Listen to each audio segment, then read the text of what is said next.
Bom dia, boa tarde, boa noite, boa madrugada para você que está buscando conhecimento para conseguir sua aprovação no exame da Ordem dos Advogados do Brasil. Vamos a isso que é a nossa prova número 4, parte 1 e 2. Dia de reunião, você não precisa de autorização do poder público, basta prévio aviso, eventualmente, né, um conflito entre uma associação e outra. O que vai acontecer? O poder público saberá do lado de quem ficar no eventual conflito, certo? Por isso que precisa da comunicação prévia. Aí eu aproveitei e comentei com vocês, estou comentando aqui agora também, né, só que de maneira mais rápida, que a associação constituída pelo menos um ano, ela não pode fazer ação popular, né? Ela pode fazer uma ação civil pública. Mas aqui eu estou dizendo isso por quê? Porque, tecnicamente, se o poder público for punir uma associação porque ela não comunicou previamente, essa punição, de maneira alguma, vai ser uma dissolução. Tá? Lembrando que para dissolver uma associação é diferente de você suspender as atividades. A dissolução, ela precisa de trânsito em julgado, ou seja, você tem aqui a petição inicial, você tem o momento da citação no processo civil, né? Audiência de conciliação e mediação, audiência de saneamento, audiência de instrução e depois a sentença. Cada um desses momentos aqui é uma decisão judicial. Tudo isso aqui é decisão judicial, decisão judicial, decisão judicial. Não existe embargo de infringência no processo civil, existe apenas um procedimento natural lá, né, de ser analisado o seu caso por uma turma um pouco maior, né, depois faz recurso especial, recurso extraordinário e aí transita em julgado. Estou mostrando isso por quê? Porque transitar em julgado é isso aqui. Decisão judicial, cada uma dessas coisinhas aqui pode ser uma decisão judicial, tá? Beleza? Nós temos decisões introdutórias, né, decisões definitivas, terminativas, tá? Decisão judicial é diferente de trânsito julgado. Trânsito julgado é porque não cabe mais recurso, tá bom? Sobre estado de defesa, estado de sítio, é interessante que em situações de grande problemas emocionais, você não pode tomar uma decisão muito drástica na sua vida. Então, no caso do estado de defesa, estado de sítio, o Estado brasileiro ele está muito preocupado com os problemas que ele tem que resolver. E aí, consequentemente, ele não pode fazer emenda constitucional. Então, não há que se falar em emenda constitucional, né, que é a alteração do texto da Constituição Federal, quando nós estivermos com problemas de estado de defesa e estado de sítio. Interessante que o estado de sítio, pessoal, ele dura para sempre, até resolver o problema, né? Mas você começa com o estado de defesa, 30 dias por mais 30, né? Local específico, estado de sítio em todo o território nacional. Lembrando que as unidades parlamentares, elas são perdidas por meio de 2/3.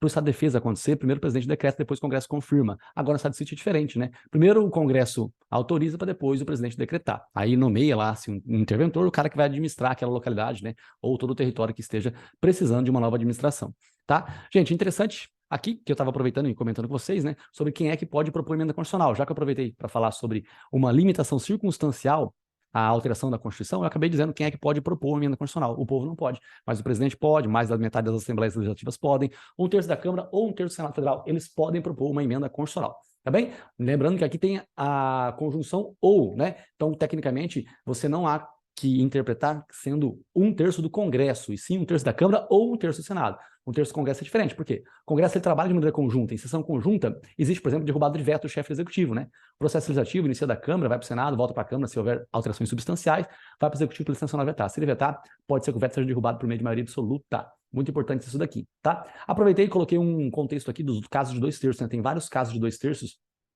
que englobam enfim, esse quórum, né? Câmara dos Deputados autorizando o processo de impeachment contra o chefe executivo, Senado Federal julgando o presidente da República, modulação dos efeitos temporais de uma decisão no controle concentrado, criação de súmula vinculante, intervenção em caixa de assistência, intervenção de seccional, intervenção e declaração de inidoneidade moral de advogado, e imunidade parlamentar, tá? Imunidade parlamentar aqui, ó, no meio de 2/3, no estado de sítio, o parlamentar vai perder a imunidade, tá bem? Lembrando que nas emendas constitucionais, tá? Aproveitando aqui mais o contexto, não tem sanção ou veto por parte do chefe do Poder Executivo. Nesses casos de 2/3, pessoal, coloquei aqui imunidade parlamentar e trouxe a baila mais uma vez, imunidade material, com relação a opiniões, palavras e votos em todo o território nacional. Isso aqui serve para deputados federais, estaduais, municipais e para o senador da República, tá? Você só tira o vereador. O vereador, ele só tem essa imunidade com relação à opinião, palavra e voto na qualidade dele. Rafael, o que é opinião, palavra e voto? Gente, aquilo que você opina, a sua palavra dentro do Congresso ou dentro da Câmara dos Vereadores, do municipal, ou o seu voto. Você votou para manter alguém preso, você votou para soltar pessoas. Você tem imunidade com relação a isso. As suas opiniões que você dá enquanto está exercendo o mandato dentro do Poder Legislativo,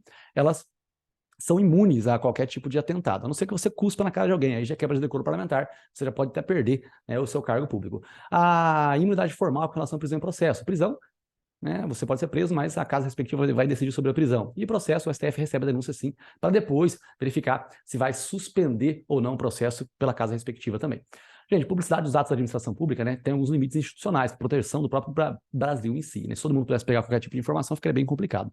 Ação popular, qualquer cidadão pode fazer, né? O Ministério Público não faz, nem a associação constituída há pelo menos um ano, ou pelo menos 10 anos, a associação não vão fazer, tá? A associação popular, ela pode ser de qualquer cidadão, mas qualquer cidadão pode ser litisconsorte, pode recorrer, tá? Inclusive até o Ministério Público pode recorrer, e não tem custas, salvo comprovada má-fé. Só que essa comprovada má-fé tem que ser declarada expressamente, ou seja, não basta que você faça uma petição inicial e ela seja rejeitada, ou que você perca a ação. Não é porque você fez uma ou duas ou três vezes que você está de má fé. Às vezes você só não está conseguindo realmente juntar prova suficiente, ou existe algum tipo de problema grande e tal, né? Uma fraude de licitação que tem muita gente com dinheiro envolvido, às vezes você acaba não conseguindo juntar prova suficiente nessa ação popular. Tá bem?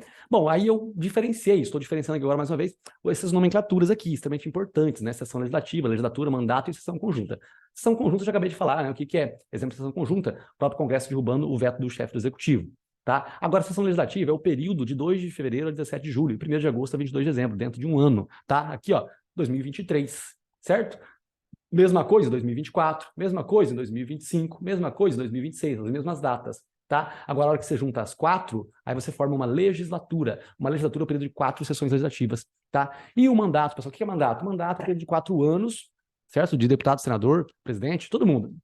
Desculpa, menos senador. O senador, o mandato dele é de 8 anos, tá? Mandato do senador de 8 anos. Sessão conjunta, já mais uma vez dizendo e reiterando, né?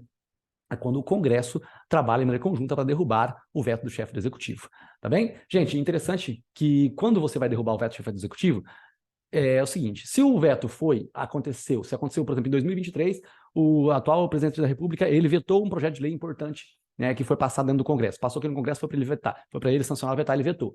O Congresso não precisa esperar 2024 para vetar, para derrubar o veto, perdão. Pode derrubar o veto no próprio 2023. Então, presidente, derrubou o presidente da República, ele de novo, Rafael, o presidente da República, ao invés dele sancionar, ao invés dele dizer que a lei é boa, ele vetou, ele disse que a lei é ruim, isso em 2023. Em março de 2023 ele fez isso. Em março de 2023. Acontece. Nada impede do Congresso derrubar o veto no próprio ano, em março de 2023. Em abril, em maio, junho, no mesmo ano, o veto do chefe do Executivo pode ser derrubado. Não precisa esperar a próxima sessão legislativa para derrubar o veto do chefe do Poder Executivo, tá bom? Esse negócio de esperar a próxima sessão legislativa acontece quando um parlamentar ele propõe uma lei e esse projeto de lei não é aprovado dentro do Congresso. Ele não é aprovado dentro do Congresso. Acontece dele não ser aprovado no Congresso. O que acontece? Ele tem que esperar a próxima sessão legislativa para ele repropor aquele projeto, a não ser que a maioria absoluta dos interessados fala o seguinte, não, gente, vamos votar de novo esse projeto de lei que não passou no ano de 2023, tá? Então é outra coisa. Então uma coisa é, a derrubada do veto, ela pode acontecer a qualquer momento. Projeto de lei, tecnicamente, se foi rejeitado num ano, só pode ser reproposto no outro ano, a não ser que a maioria absoluta dos membros tenham interesse em ver aquilo votado de novo. Lei ordinária, lei complementar, nesses casos, né, de maioria absoluta. Agora, quando tiver medida provisória ou emenda constitucional, não existe isso. Então, se uma medida provisória for rejeitada em uma sessão legislativa, ela só vai poder ser reapreciada de novo na outra sessão legislativa. A mesma coisa acontece com uma emenda constitucional, tá? Lembrando que, em regra, né, esses dois atos normativos primários, medida provisória e emenda constitucional, eles não tem sanção ao veto por parte do chefe do executivo, né? Porque a medida provisória foi ele mesmo que fez. Como é que ele vai vetar? Não faz muito sentido, tá bom? A não ser que ele tenha uma alteração grande, né? Uma alteração substancial. Esse outro probleminha aqui, bem legal de direito constitucional, tá? É o seguinte, aqui eu estava comentando com você sobre uma lei. Se a lei existe, tá? Ela vai servir de parâmetro para que o executivo aplique o conteúdo da lei, certo? Então o executivo ele vai aplicando a lei. Acontece que se alguém fizer uma lei contra o teor dessa lei, não vai fazer com que a lei pare de ser aplicada. Então, imagine que nós temos uma lei sobre os metalúrgicos. Uma lei sobre os metalúrgicos, né, dizendo alguma coisa relacionada à penhora de bens das empresas metalúrgicos. Tá? Acontece, os auditores fiscais eles trabalham de acordo com o que está previsto na lei. Acontece que, enquanto julga essa ADI sobre a lei X, os atos administrativos continuam sendo realizados. Aí a Confederação Sindical dos Sindicatos, a Confederação Sindical dos Sindicatos é ótimo, né? A Confederação Sindical, né, dos Metalúrgicos, eles podem entrar com essa ação e pedir uma cautelar para falar o seguinte, ó, STF, eu sei que você vai demorar para julgar essa ação do controle concentrado, mas dá uma cautelar por meio de maioria absoluta, já suspende os efeitos dos atos administrativos aqui, faz isso para a gente, tá? Então é possível um efeito cautelar numa ação do controle concentrado de constitucionalidade, tá? Isso acontece por quê, Rafael? Isso acontece porque demora muito, talvez, para julgar uma ADI. Então, a cautelar é mais rápida, tá? Eles permitem que algo seja realizado antes da decisão definitiva do controle concentrado de constitucionalidade. A mesma coisa acontece quando há uma omissão legislativa, tá? É possível também, numa ADI por omissão, uma cautelar. Em maioria absoluta também, lembrando que essas ações não admitem desistência. Tá bem? Sobre intervenção, pessoal, intervenção nós temos algumas coisas interessantes, né? Mas tem que ler o artigo 34 seguinte, esse assunto não é um assunto que dá para falar rápido, mas dá para você ter uma ideia de que, por exemplo, quando um ente federativo, um município de um território, por exemplo, quando ele não repassa o valor da dívida fundada, a dívida fundada é aquela dívida que o município ele adquiriu, ou o estado adquiriu, né? Porque ele não tinha orçamento suficiente para poder manutenir os gastos daquele ano. Ele acaba pegando um empréstimo de um outro ente federativo. Se ele não respeitar esse empréstimo, esse convênio que ele fez com outro ente federativo, o que vai acontecer? Ele vai ficar com uma dívida fundada, né, em um ano. Aí, se ele ficar por 2 vezes consecutivas, aí ele pode sofrer uma intervenção, tá? Esse é um exemplo de intervenção que pode ocorrer, tá bem? Beleza? Aqui, mais uma vez, sobre direitos humanos. Direitos humanos, nós tínhamos alguns assuntos interessantes, né? Aqui eu vou só olhar no caderninho e falar para você, tá? Direitos humanos, coisas interessantes sobre direitos humanos. É o seguinte, deslocamento de competência da estadual para a federal, essa é a federalização dos direitos humanos, né? Então, o STJ, ele é inquirido ali pelo Procurador-Geral da República para que esse deslocamento aconteça sobre assuntos de direitos humanos, né, relacionados com tratados dos quais o Brasil seja signatário, dos quais o Brasil se envolve. Tudo bem? Os quilombolas, é importante que você saiba que os quilombolas têm direito à cultura, à educação, sim, né, à língua materna e tudo mais. Acontece que isso tudo é muito bom, só que é melhor ainda você ter o quê? A propriedade definitiva das terras. Então, sempre interprete assim as ações, né? No caso, as questões de direitos humanos. Tudo bem? Com relação à comissão da verdade, é um direito a um desabafo, tá? Um reconhecimento de coisas que aconteceram, coisas trágicas que aconteceram no Brasil, mas não há que se falar em punição no caso da comissão da verdade. A comissão da verdade não foi feita para investigar crimes antigos e punir. É simplesmente o direito a um desabafo. É realmente os familiares têm direito de falar que os seus familiares sofreram sim, e que é uma grande tristeza que realmente veio ocorrer dentro da República Federativa do Brasil. Tá bom? Bom, maravilha, gente. Então, também temos aqui, mais uma vez, um direito tributário, base de cálculo, direito tributário, né? Nós sabemos o que é alíquota, nós sabemos o que é base de cálculo, né? Do IPTU, do IPVA, né? Casa, carro, e a alíquota é um percentual que existe. Esse percentual, essa alíquota, ele vai variando, né? Então pode variar por meio de lei e tudo mais. Acontece que tem alguns tributos extrafiscais que não vai ter essa variação por meio de lei, por meio de mero decreto, tá? Porque são extrafiscais. A função deles é realmente impedir que uma empresa automobilística interna aqui ou uma empresa de computadores aqui dentro do Brasil ela venha quebrar. Então ele eleva o valor do imposto de importação rápido para que não venha quebrar. Não dá para fazer isso por meio de projeto de lei. A processo legislativo demora muito, não daria certo essa logística, tá bom? Então aqui não há necessidade nesses tributos extrafiscais de lei, de uma lei complementar ou de uma lei ordinária. Não tem nada a ver com isso. E também lembrando que esses impostos aqui, eles não respeitam o princípio da anterioridade anual e nonagesimal. Anual é virado de ano, nonagesimal esperar 90 dias. O princípio da anualidade nem existe mais, é quando a lei orçamentária ela estabelecia que para poder criar um tributo, né? Na verdade, assim, para poder criar um tributo no ano, tinha que ter estabelecido um orçamento. Ó, só pode criar se tiver na lei do orçamento. Hoje não, hoje a única coisa que impede a criação de tributo, na verdade, é o tempo, né? Você vai esperar a virada do exercício ou pelo menos 90 dias. Tá bem? Gente, com relação à bitributação, é diferente de bis in idem. Bitributação são quando dois entes federativos incidem um tributo, né, no mesmo fato gerador. Bis in idem é quando o mesmo ente federativo, no mesmo gerador, ele cria dois tributos. No caso, contribuição sobre o lucro líquido e imposto de renda, tá? Isso aqui seria bis in idem, mas não se aplica bis in idem porque está previsto no próprio texto da Carta Magna, da Constituição da República, tá? O próprio Poder Constituinte Originário criou essa situação, né, de dois tributos sobre o mesmo fato gerador, tá bem? Importante saber, direito tributário, a diferença de solidariedade e subsidiariedade, tá? Solidariedade, pessoal, é assim, você tem que várias pessoas juntas, né, sendo donas do mesmo imóvel. O poder público pode cobrar de qualquer uma delas, tá? Não tem ordem aqui, no caso da solidariedade, tá bom? Agora, é importante você saber que uma eventual isenção que vier a ocorrer, né, o IPTU, o município criou uma isenção. Pessoas que trabalharam na época da guerra não vão pagar IPTU. Se duas pessoas são proprietárias daquele imóvel, o que acontece? O valor relacionado à isenção, ele vai ser descontado no valor do que o outro tem que pagar, tá bom? É isso que acontece no caso aqui da imunidade, né, no caso da isenção e na solidariedade. Subsidiariedade, assim, você vai de A para o B, do B para o C, do C para o D, D para o E. Então, subsidiariedade é diferente de solidariedade. Subsidiariedade é diferente de solidariedade, tá bem? Gente, casos de lei complementar, é importante que vocês saibam, aqui em cima nós vimos uns casos, né, de 2/3, vários casos de 2/3, eu falo para você fazer também post-it de maioria absoluta, e aqui embaixo nós temos também vários casos de lei complementar, tá? Tem que decorar todos esses casos aqui o mais rápido possível, tá? Porque a lei complementar, ela cai muito na prova da OAB, sim, beleza? E aí você vai verificar que assuntos relacionados ao tributário, por exemplo, GSIR e da cadência e prescrição, são casos relacionados à lei complementar. E por este motivo, você tem que decorar. Na hora de chutar, você chuta em lei complementar. Aqui eu comecei a mostrar uma linha do tempo do direito tributário, né? Hipótese de incidência, né? O fato gerador, obrigação tributária, o prazo de 5 anos para lançar, tem o crédito tributário, né? Se você não pagar e não pedir a suspensão, aí vai ter realmente definitivo o lançamento, né, e tudo mais, a certidão de dívida ativa, e aí o poder público vai ter o prazo de 5 anos para cobrar. A solidariedade, de acordo com o CTN, ela fica relacionada com a prescrição, né? Se prescrever com relação a um, prescreve com relação ao outro, mas o lançamento não. O lançamento não. Se não lançou com um, pode lançar com o outro ainda, tá bem? Concessão, pessoal. Concessão, direito administrativo, processo de licitação, né? onde um particular vai prestar o serviço público para a administração pública, e se o setor da administração pública, se aquele setor é muito fraco, não tem muito envolvimento, não vai dar muito lucro para a empresa, o que ela faz? Ela recebe um patrocínio da própria administração pública, até 70%. Acima de 70% tem que ter uma lei autorizativa.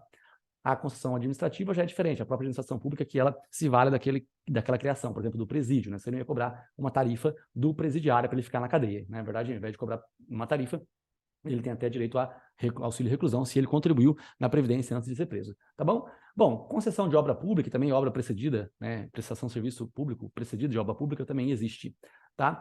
Bom, gente, aqui eu comentei com vocês, né? Estou comentando novamente, o CIP, o S, né? Aqui Rafa tinha uma escolinha ajudando 550 crianças. Começou a aumentar muitas crianças, não dava mais conta de ajudar as crianças, veio o quê? Um termo de parceria, um pouquinho de dinheiro por parte do Estado, aí começou a aumentar a quantidade de crianças aqui e virou uma OCIP.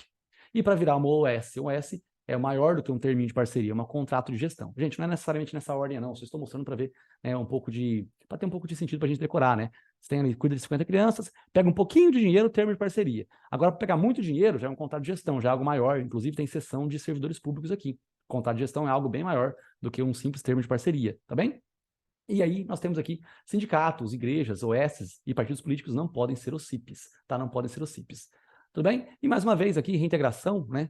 Já vemos que para você ter direito de ser reintegrado no serviço público, se você for demitido por meio de um PAD, se você negar a autoria, né, se comprovar a negativa de autoria, inexistência do fato, procedimento administrativo PAD, um nulo, tá? E lembrando que se ele for nulo, né, o juiz que anulou o PAD, ele não vai dar a punição, ele vai nomear uma nova comissão para que essa comissão julgue o caso concreto. A brincadeira aqui de reintegração, recondução e disponibilidade é bem fácil isso daqui. Tá no cargo específico, é mandado embora, a hora que ele é reintegrado, alguém está no lugar dele, que esse alguém volta para onde estava, reconduzido para onde estava, e se tiver alguém onde esse cara estava, esse outro cara será colocado em disponibilidade. Tá? É só você pensar uma cadeira atrás da outra lá, um vai trocando de cadeira um para um lado para o outro. O que sai da reintegração é o reconduzido. E o que sai em disponibilidade é o que saiu do local em que o reconduzido veio. Tá bom? Bom, Rafael, não entendi nada. Ó, a recondução. O cara reconduzido é aquele que sai de uma cadeira que aquele que é reintegrado vai sentar. E o cara que está em disponibilidade é aquele que sai da cadeira que aquele cara que está reconduzido vai sentar. Tá bom? Maravilha? E com relação às funções de confiança e cargos em comissão, pessoal, são situações relacionadas, né, à direção, chefia e assessoramento. Direção, chefia e assessoramento é função de confiança e cargo em comissão. Só que cargo em comissão, livre nomeação, livre exoneração. Função de confiança, você passa um concurso público e mesmo depois de aprovado o concurso público, ainda assim pode ser que alguém fale para você, ó, você vai ficar numa função de confiança aqui, você quer? Aí você fala, sim, eu quero. Tá? Gente, e em direito, em ética, né, rapidinho, renúncia, já vimos várias vezes sobre renúncia, não faz sentido continuar conversando. Se você está assistindo o vídeo até agora, pessoal, não deixa de curtir, tá? Dá uma curtidinha, não vai arrancar pedaço seu, dá uma curtidinha, dá uma compartilhada, salva e se inscreve no canal se está inscrito ainda, tá bom? Ó, renúncia, pessoal, já colocamos a diferença entre renúncia, subestabelecimento com e sem reserva de poderes, basta você olhar as aulas anteriores, tá? E revogação. Missivas são troca de cartas, elas são sigilosas, não tem que passar, colocar no processo, não. Inclusive, uma interceptação telefônica que o seu cliente confessar para você a prática de um crime, ela não pode servir como prova, tá? Porque existe o direito de sigilo, né? As informações entre advogado e cliente, tá? Toda sala, pessoal, sala de estado maior, né, quando um advogado ele é preso em prisão preventiva, ele tem direito a estar. Essa sala não precisa ser reconhecida pela OAB, ou seja, ela precisa existir, mas a OAB não precisa dizer que ela está em condições condignas, tá bom? Lembrando que essa prisão só dura provisoriamente, tá? Se for prisão definitiva, não tem esse benefício mais.